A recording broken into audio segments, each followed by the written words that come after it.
stop. Take a deep breath. Right now, in this very instant, where are you? Not just physically, but within the vast expanse of existence itself. What if I told you that the you experiencing this moment is a carefully constructed illusion, a story woven from threads of memory and perception? What if time as we perceive it isn't a linear river flowing from past to future, but a boundless ocean in which we momentarily surface?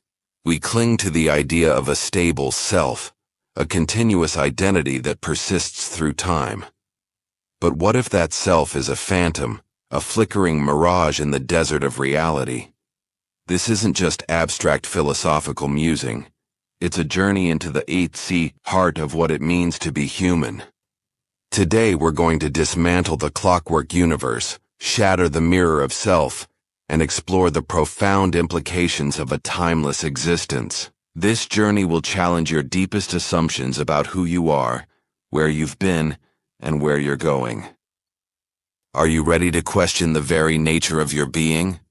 Ancient philosophers like Plato spoke of a realm of forms, perfect and eternal, while quantum physicists now grapple with the bizarre implications of non-locality and entanglement, hinting at a universe where everything is fundamentally interconnected and has multiple hidden dimensions. What if I told you that this hidden dimension, this deeper reality, is not just some abstract concept but a living, breathing map, a guide to navigating the most profound journey of all? A journey you will inevitably take, a journey you are in fact taking right now, in every single moment of your life.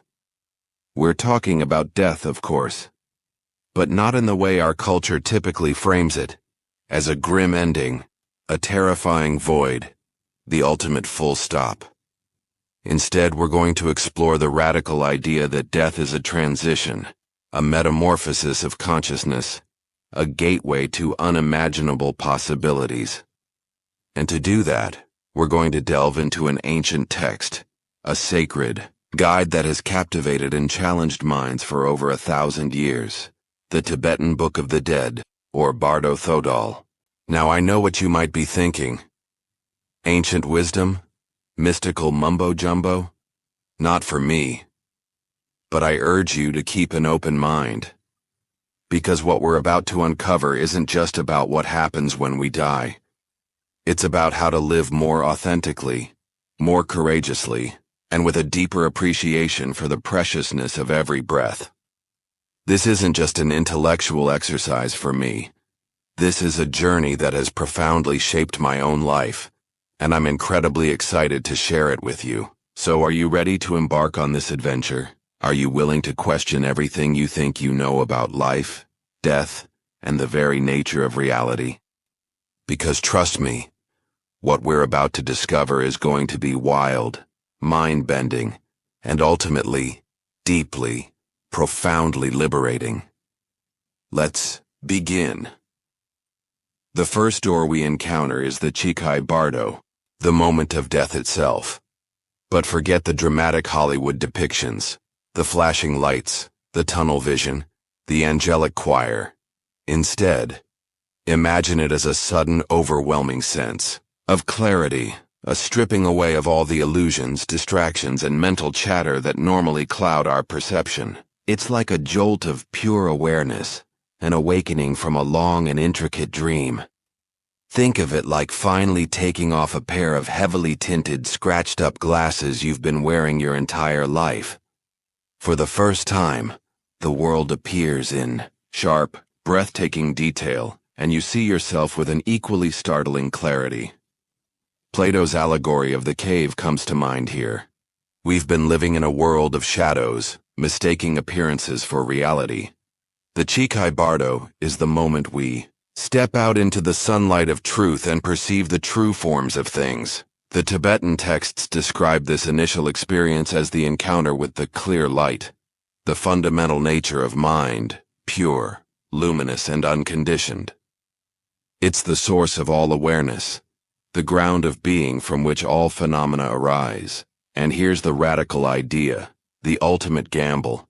If in this fleeting moment you can recognize this clear light as your own true essence, as the very source of your own consciousness, then you achieve liberation. The cycle of birth, death, and rebirth is broken, and you merge with the ultimate reality. Easy, right? Well, not so much. Most of us are so deeply identified with our limited selves, our physical bodies, our personal histories, our carefully constructed egos, that we're terrified by the vastness and the brilliance of the clear light. We recoil from its intensity, like a moth drawn to a flame, only to fly away in fear. It's like being offered the key to the universe and saying, "Nah, I'm good. I'll just stick with my comfy couch and Netflix." And here's where things get really interesting. Modern science, particularly quantum physics, is beginning to offer tantalizing hints that align with some of these ancient insights. Energy transformation. We know from physics that energy cannot be created or destroyed, only transformed. If consciousness is a form of energy, as some researchers propose, what happens to it when the brain ceases to function? Does it simply vanish? Or does it undergo a radical metamorphosis, interconnectedness? Quantum entanglement suggests that particles can be linked in such a way that they instantaneously influence each other, regardless of the distance separating them. This challenges our classical understanding of separation and locality. Could it be that our individual consciousnesses are also entangled, connected to a larger field of awareness? The observer effect. The bizarre phenomenon of the observer effect, where the act of observation influences the behavior of quantum systems, raises profound questions about the role of consciousness in shaping reality. What if our awareness plays a more active role in the unfolding of events, both in life and in death, than we currently understand? These are not easy questions, and there are no simple answers. But they force us to confront the limitations of our current scientific paradigm and to entertain the possibility that reality is far more mysterious and interconnected than we've been taught to believe. And that's where the concept of the Bardos becomes so crucial. In Tibetan Buddhism, the Bardos are understood as transitional states, intervals of existence where the familiar dissolves and the potential for profound change arises. They're not just about what happens after death. They're about the fundamental nature of change itself. Think of it like a caterpillar transforming into a butterfly. The caterpillar's world is completely disrupted. It enters a chrysalis, a state of profound uncertainty and vulnerability. Its body breaks down, its cells reorganize, and it emerges into a completely new form of existence. Messy, unpredictable, and ultimately, leading to something radically new. The Bardos are like that chrysalis, both in the process of dying and in the midst of life's most significant upheavals. The Tibetan Book of the Dead, or Bardo Thodol, provides a detailed metaphorical map of these transitional states, a guide for navigating the profound shifts in consciousness that occur both in the dying process and in the broader context of life's inherent impermanence. It outlines 3 primary Bardos, 3 crucial doorways of transformation, each offering unique challenges and opportunities. Let's explore them in detail. The first door we encounter is the Chikhai Bardo, the moment of death itself. But forget the dramatic Hollywood depictions, the flashing lights, the tunnel vision, the angelic choir. Instead, imagine it as a sudden, overwhelming sense of clarity, a stripping away of all the illusions, distractions, and mental chatter that normally cloud our perception. It's like a jolt of pure awareness, an awakening from a long and intricate dream. Think of it like finally taking off a pair of heavily tinted, scratched-up glasses you've been wearing your entire life. For the first time, the world appears in sharp, breathtaking detail, and you see yourself with an equally startling clarity. Plato's allegory of the cave comes to mind here. We've been living in a world of shadows, mistaking appearances for reality. The Chikai Bardo is the moment we step out into the sunlight of truth and perceive the true forms of things. The Tibetan texts describe this initial experience as the encounter with the clear light, the fundamental nature of mind, pure, luminous, and unconditioned. It's the source of all awareness, the ground of being from which all phenomena arise. And here's the radical idea, the ultimate gamble. If, in this fleeting moment, you can recognize this clear light as your own true essence, as the very source of your own consciousness, then you achieve liberation.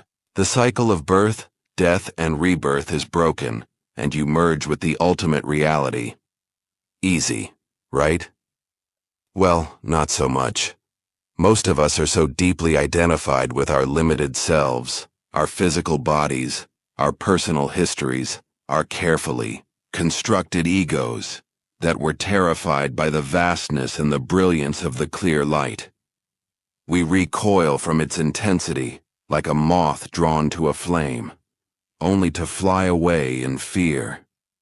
It's like being offered the key to the universe and saying, "Nah, I'm good, I'll just stick with my comfy couch and Netflix."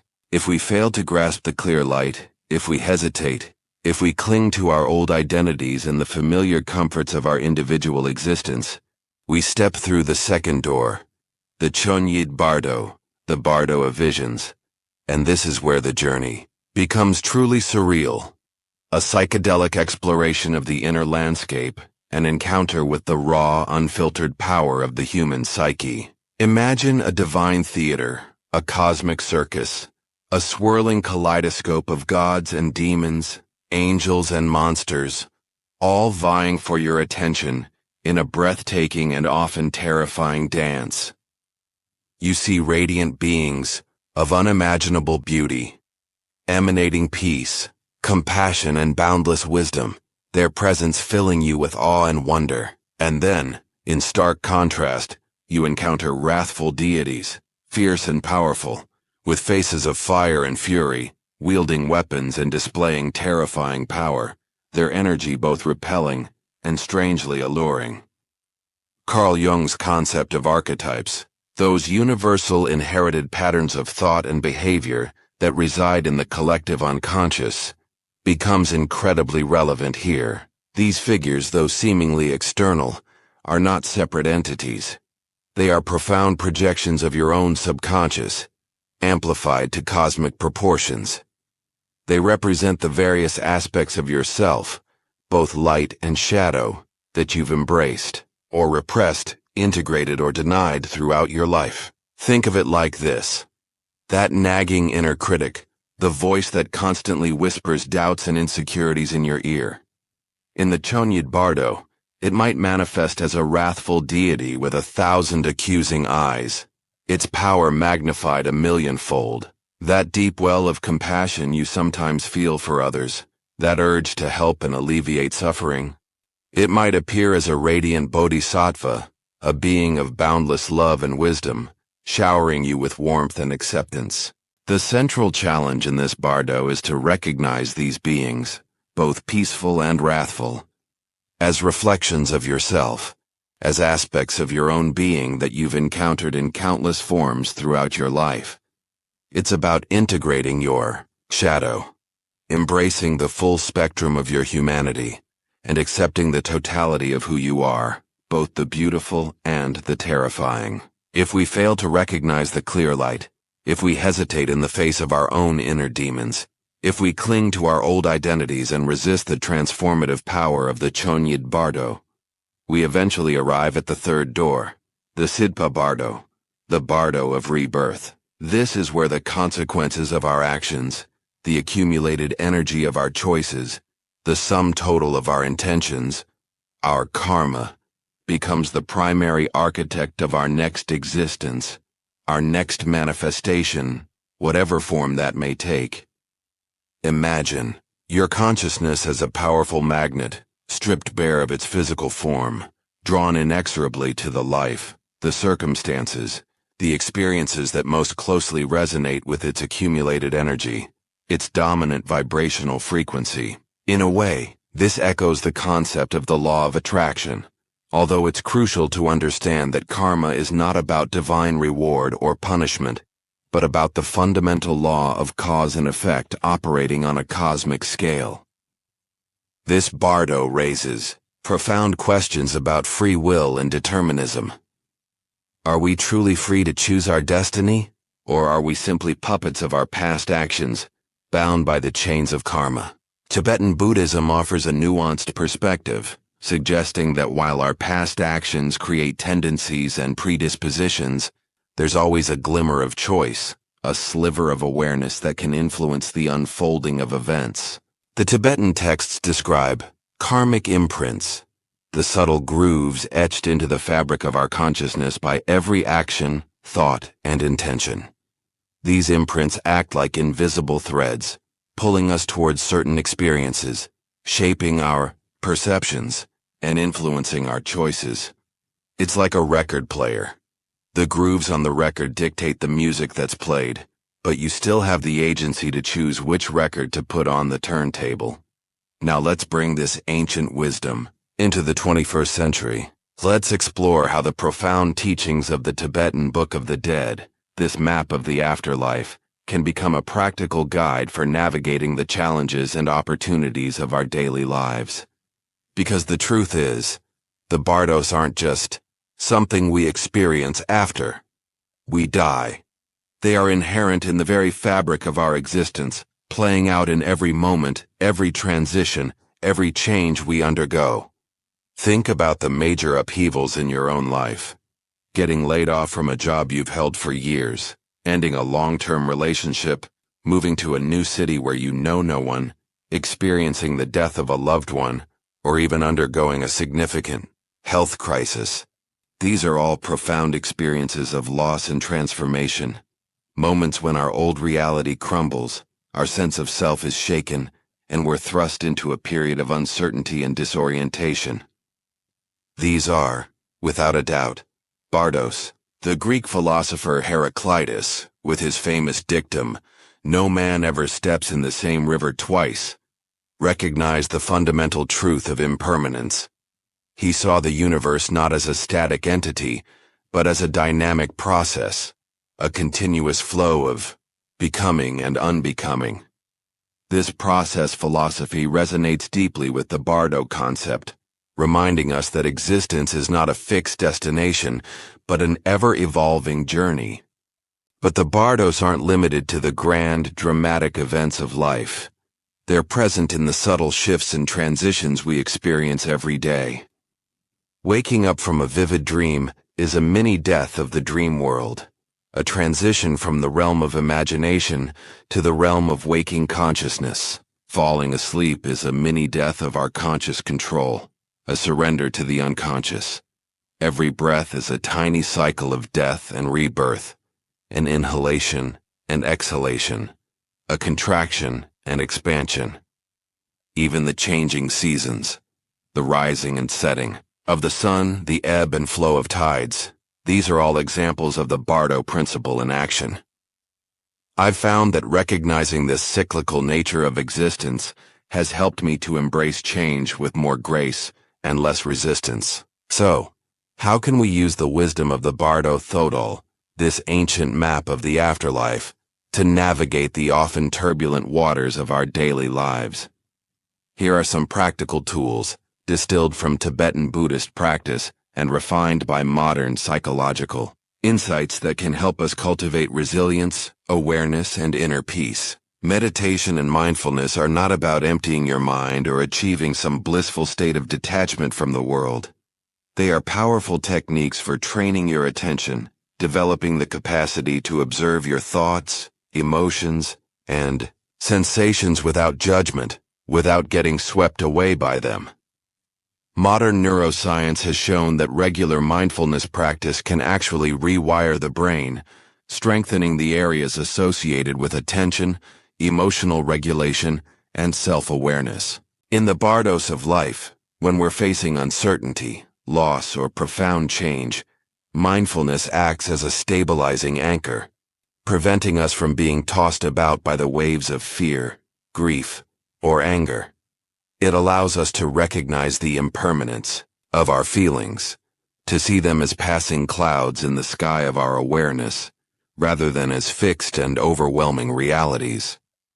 The Buddhist concept of impermanence, or anicca, is a radical and often challenging acceptance of the fact that everything is in a state of constant flux. Nothing lasts forever. Nothing remains the same. This idea, while unsettling at first, can be incredibly liberating when fully embraced. It echoes the Stoic emphasis on accepting what we cannot control and focusing on what we can. When you truly grasp the impermanence of your possessions, your relationships, your physical body, your social status, even your very sense of self, you begin to loosen your grip on clinging. You appreciate the preciousness of each moment, but you also understand that loss is an inevitable part of the journey. You stop taking things so damn seriously, and you find a strange sense of freedom in the face of inevitable change. The Tibetan practice of Tonglen, often translated as giving and taking, is a profound exercise in empathy and interconnectedness. It involves intentionally breathing in the pain and suffering of others and transforming it into love, healing, and compassion, which you then breathe out. This practice challenges the illusion of separation that often isolates us and reminds us of our shared humanity. It aligns with ethical philosophies that emphasize altruism and compassion as essential virtues. In the context of the Bardos, Tonglen helps us to cultivate a more open and resilient heart, capable of holding both our own pain and the pain of others. It prepares us for the ultimate act of letting go in death, dissolving the boundaries between self and other, and recognizing our fundamental unity with all beings. The clear light, that pure unconditioned awareness described in the Chikai Bardo, isn't just a phenomenon of death. You can experience glimpses of it in your daily life. These are the moments of intense presence, of flow, of deep connection with nature or art, of profound gratitude, of awe and wonder. Psychologists call these peak experiences, moments of transcendence that offer a taste of something larger than ourselves. Learn to recognize these clear light moments in your own life.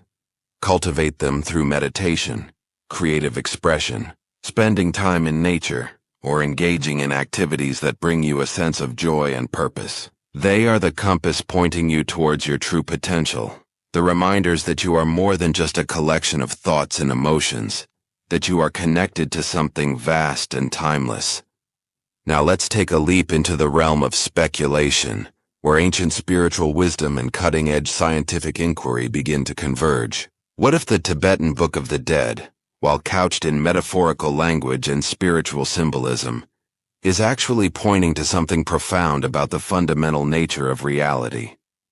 What if it's a kind of proto-science, a rudimentary map of the deeper workings of time, consciousness, and existence itself? Quantum physics, with its bizarre and counterintuitive discoveries, has shattered our classical Newtonian understanding of the universe.